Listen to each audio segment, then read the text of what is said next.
The COVID-19 restrictions have eased and many may feel we are free and clear. However, it is important for South Africa and the world to learn from each other for future pandemics. The Department of Planning, Monitoring and Evaluation has released South Africa's COVID-19 country report. It draws lessons from experiences across sectors and provides recommendations for short and medium-term interventions to guide future generations on decision-making. The department's Deputy Director General Godfrey Mashamba joins us for more on this. Thank you very much for availing yourself this afternoon. How was this data put together and what was the point?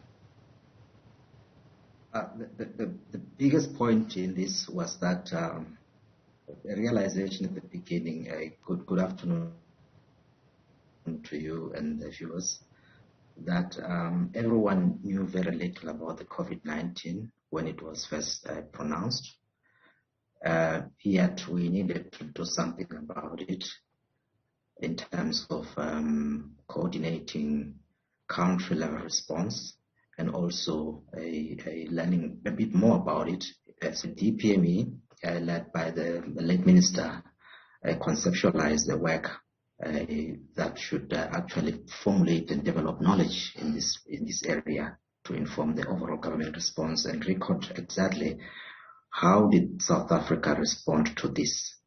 So we have actually seen that through this research, which involved the collaboration between DPME, the Government Technical Advisory Center, and also the National Research Foundation, involving a range of researchers, up to 80 researchers across the country, contributed to this work, and it now serves as a record that will live in posterity to show how South Africa actually experienced the COVID-19. Right. It has a number of chapters, and one of them looks at leadership, governance, and institutional arrangements.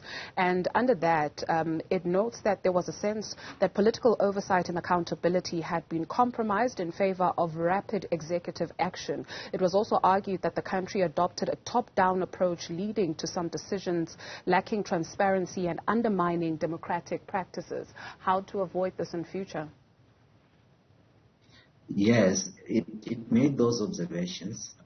Remember, the approach here was that the research interviewed a whole range of actors in the system, the civil society, communities, and government officials. So that part that you have quoted actually paints something that was observed as something that did not go very well, but there's a whole range of other things in that same chapter that paints a picture of things that worked well.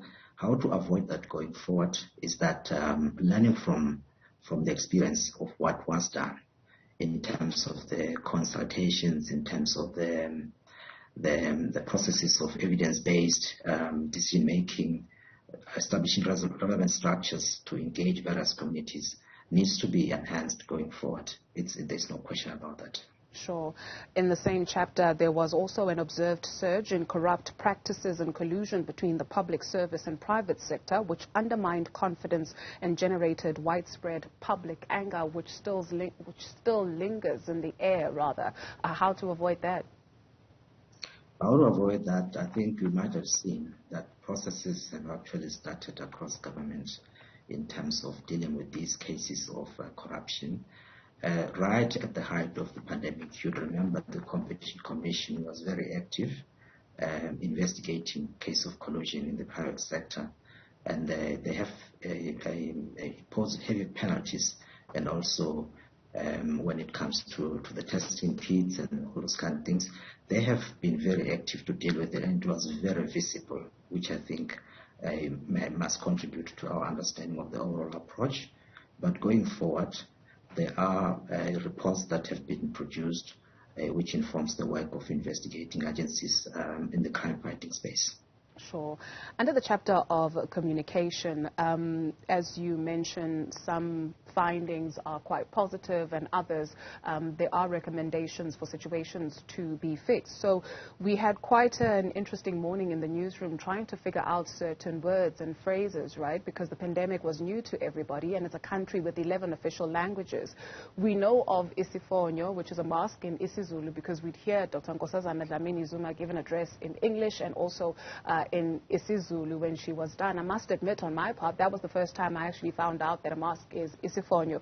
But going around the newsroom, there were different words, right? And some of them to date, we still haven't grasped, for instance, in Isipedi, what it is, in Chivenda, Simonkolo, in Sesotho. How did government fare when it came to communicating effectively to the everyday South African in their language about the pandemic? I mean, there was great leadership. I mean, everyone will remember the times the family meetings had become a tradition at that time. And then also on the ground, I must say, what we learned from this report is that the modes of engagement, including the channels, the language used, a mixture of all these things, including the social media, as long as the message gets to the people it's meant to reach. There are guidelines that are followed in communicating during pandemics, and those were applied very effectively.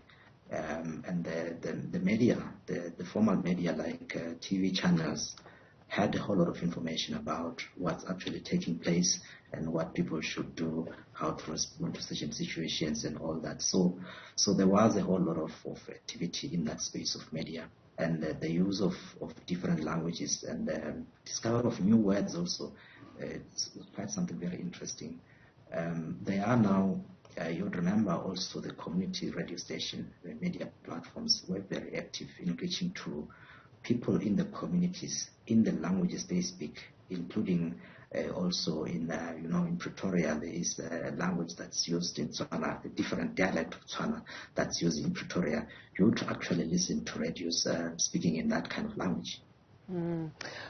It also does speak to the digital divide in South Africa, even though GCIS had a communications plan that they were rolling out. I do wonder, for future purposes of other pandemics or other viruses that may arise, we are digitally as well, on top of other divisions in this country, divided country. So how to plan ahead for that or to change that in the future? How to change that in the future is that there were already plans in government around what needs to be done to bridge the digital divide. You know, the objectives of SA Connect, where they had targeted that by 2020 they will have reached about 90% of the population, and 2030 they will have reached 100% of the population coverage in terms of their infrastructure. So those plans have now found a new resolve to actually strengthen the broadband, strengthen the connectivity across the nation, to enable also what we have learned through this report also in the basic education space, that there were schools that couldn't actually access online learning, whereas only a few would access it. So that informs the program of government about how to do things. These kind of experiences, you would find them in the other sectors as well. The government is asking questions about how to actually help to digitize its services to reach a lot more in terms of basic services. So those programs are in place, and the process of recovery are also looking at that, actually putting plans across the rest of government around these kind of issues. Another chapter looked at legal challenges, human rights violations, and law enforcement. Under law enforcement, it found abuse of power by law enforcement agencies and corruption falling within the scope of this particular chapter. I think you are taken back to visuals in those 2 years where, traders and hawkers, people would have their vegetables confiscated, grown men and women put into vans. A lady with a bucket of acha was arrested just for trying to make an honest living at that, which painted a picture of an anti-poor government. What is the recommendation there moving forward? One of the key observations is around how decisions as they were made took into account the conditions of the informal sector. So there is one of the observations in the report that has actually been one of the weaknesses. and going forward, better understanding of the functioning of that sector of the economy, the informal sector, need to be taken into account when key decisions are being made. You would remember also, along the same lines, that that informal sector is the channel, an important channel for providing food, ensuring food security in many communities. And if it slows down, it means that that community, in order to access food, they'll have to incur costs of transport to go and access food in the nearest town. And at the time of the lockdown, that was difficult. So there are a number of observations that are being made in that space in the report, which then in the future, if such a situation should arise, they should be taken on board in making more informed decisions about the conditions of that sector. Finally, because there are quite a number of chapters, it's a voluminous read, it's over 700 pages, but on the impact on vulnerable groups, it speaks of the pandemic highlighting spatial inequalities in South Africa. It speaks of migrants, refugees and asylum seekers being disproportionately affected by the pandemic. These are not new issues, though, and many of the issues that we have spoken about in the past few minutes are not new issues. It's something that the government has been seized with, but it would appear from the outside looking in that we do not have a grasp or a handle on these issues, and how to eradicate them, if not manage them in society. So yes, we have these reports that point out what is going wrong and have recommendations, but it's another report that will sit on another report. How to move forward with this, so we have it, and then what? Yes, how to move forward on those, because those are well-known challenges, and you would actually realize also, I think in the chapter that speaks about infrastructure, that, for example, water and sanitation, that the way human settlement has actually been characterized in South Africa, in spatial disparities have emerged over time. But also new settlements have not really, provision of water and basic services have not actually coped with the expansion in settlement patterns. So that creates new gaps over time. So better planning in those spaces is required. There's high levels of consciousness amongst actors in government and state institutions around the disparities that have been exposed through this pandemic.